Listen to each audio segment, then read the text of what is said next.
નમસ્કાર. આજના વિડીયોમાં તમારું સ્વાગત છે. આવનારી વનરક્ષકની પરીક્ષા માટે અગત્યના પ્રશ્નો આ વિડીયોમાં લીધેલા છે, જે આવનારી પરીક્ષામાં તમને ઉપયોગી બની રહે. આ ચેનલ લાઇક અને સબસ્ક્રાઇબ કરશો, જેથી દરેક વિડીયો તમારા સુધી પહોંચી શકે. પહેલો પ્રશ્ન છે, તાજેતરમાં કયા શહેરમાં આવેલ એમ્સ તમાકુ મુક્ત ક્ષેત્ર જાહેર કરવામાં આવ્યું છે? નવી દિલ્હીને. નવી દિલ્હીમાં આવેલ એમ્સ પરિસરને તમાકુ મુક્ત ક્ષેત્ર જાહેર કરવામાં આવ્યું. અહીં ધૂમ્રપાન કરતા કે તમાકુ થૂંકતા વ્યક્તિને ₹200 દંડ ફટકારવામાં આવશે. ધૂમ્રપાન નિષેધ દિવસ 31 મેએ ઉજવાય છે. તાજેતરમાં ગુજરાતમાં હિન્દુસ્તાન પેટ્રોલિયમ કોર્પોરેશન દ્વારા કયા જિલ્લામાં સ્ટેડિયોમીટર આપવામાં આવ્યા છે? નર્મદા જિલ્લામાં. નર્મદા જિલ્લાની 952 આંગણવાડી કેન્દ્રોમાં આવતા બાળકોની ઊંચાઈ માપવા સ્ટેડિયોમીટર આપવામાં આવ્યા છે. હિન્દુસ્તાન પેટ્રોલિયમ કોર્પોરેશન દ્વારા કંપનીની સામાજિક જવાબદારીના ભાગરૂપે નર્મદા જિલ્લાની 952 આંગણવાડી કેન્દ્રોમાં આવતા બાળકોની ઊંચાઈ માપવા સ્ટેડિયોમીટર આપવામાં આવ્યા છે. કંપનીએ ₹23,80,000 ખર્ચ કર્યો હતો. તાજેતરમાં ગુજરાતનો સૌથી મોટો ઓવરબ્રિજ કયા જિલ્લામાં બનાવવામાં આવ્યો?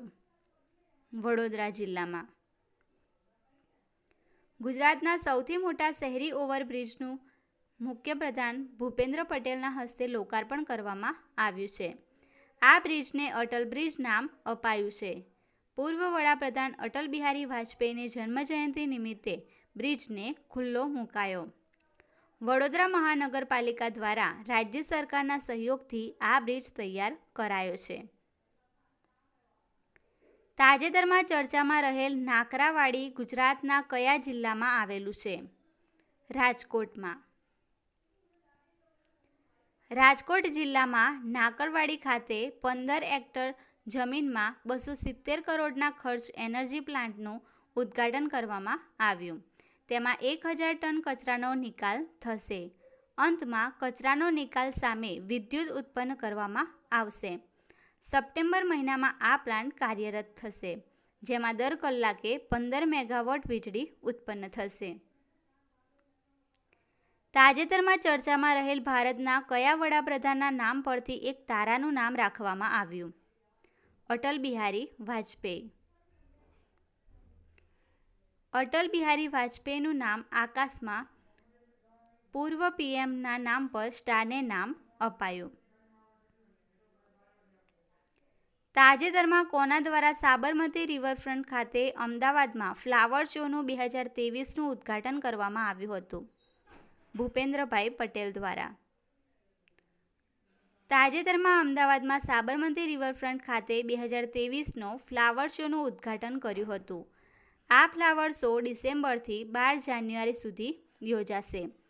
આ વર્ષનો ફ્લાવર શો આઝાદી કા અમૃત મહોત્સવ અને G20ની થીમ પર આધારિત હતો. આ ફ્લાવર શોનું આયોજન અટલ બ્રિજ પરથી તેમનું ઊભા કરાયેલા સ્ટોક પરથી ફૂલ ઝાડના રોપા અને બીજની ખરીદી કરી શકાશે.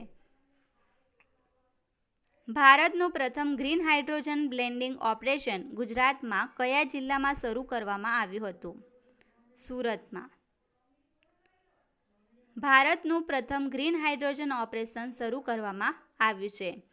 NTPC ક્વાસ ખાતે પાઇપ નેચરલ ગેસ નેટવર્કમાં ભારત પ્રથમ છે.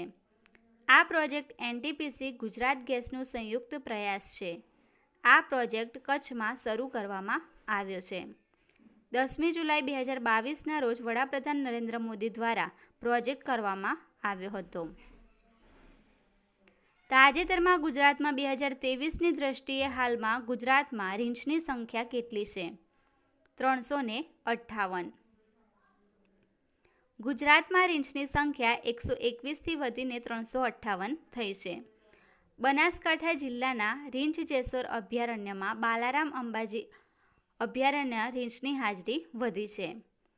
12 ઓક્ટોબરે રીંછ દિવસ ઉજવાય છે. તાજેતરમાં હાઇડ્રોજન સંચાલિત ટ્રેન શરૂ કરનાર એશિયાનો પ્રથમ દેશ કયો બન્યો? ચીન. ચીને તાજેતરમાં એશિયાની પ્રથમ હાઇડ્રોજન સંચાલિત ટ્રેન શરૂ કરી છે, જે એકવાર ટાંકી ભરાઈ જાય પછી 600 કિલોમીટરનું અંતર કાપે છે. હાઇડ્રોજનથી ચાલતી આ ટ્રેનની ટોપ સ્પીડ 160 કિલોમીટર પ્રતિ કલાક છે. તે એશિયાની પ્રથમ અને વિશ્વની બીજી છે. ચીનની CRRC કોર્પોરેશન લિમિટેડ દ્વારા હાઇડ્રોજન અર્બન ટ્રેન શરૂ કરી છે. સૌપ્રથમ ટ્રેન જર્મનીમાં થઈ છે, જેની ઝડપ 1175 કિલોમીટરની છે. હાઇડ્રોજન ટ્રેન શરૂઆતમાં દેશના 8 અલગ અલગ રૂટ પર ચલાવવામાં આવશે. તાજેતરમાં ચર્ચામાં રહેલ રાષ્ટ્રીય પ્રોટીન દિવસ ક્યારે ઉજવવામાં આવ્યો હતો? 27 ફેબ્રુઆરીએ. ભારતમાં દર વર્ષે 27 ફેબ્રુઆરીના દિવસે પ્રોટીન દિવસ ઉજવવામાં આવે છે. આ દિવસ ઉજવવાનો મુખ્ય ઉદ્દેશ્ય પ્રોટીનથી થતા ફાયદા અને દેશના તમામ નાગરિકોને શિક્ષિત કરવાનું અને પ્રોટીનની તંદુરસ્તી અંગે જાગૃતિ લાવવાનો છે. 2023ની થીમ બધા માટે પ્રોટીનની સરળ એક્સેસ. ભારતમાં રાઇટ ટુ પ્રોટીન પહેલ અંતર્ગત આ દિવસની ઉજવણી 2020થી શરૂ કરવામાં આવી હતી.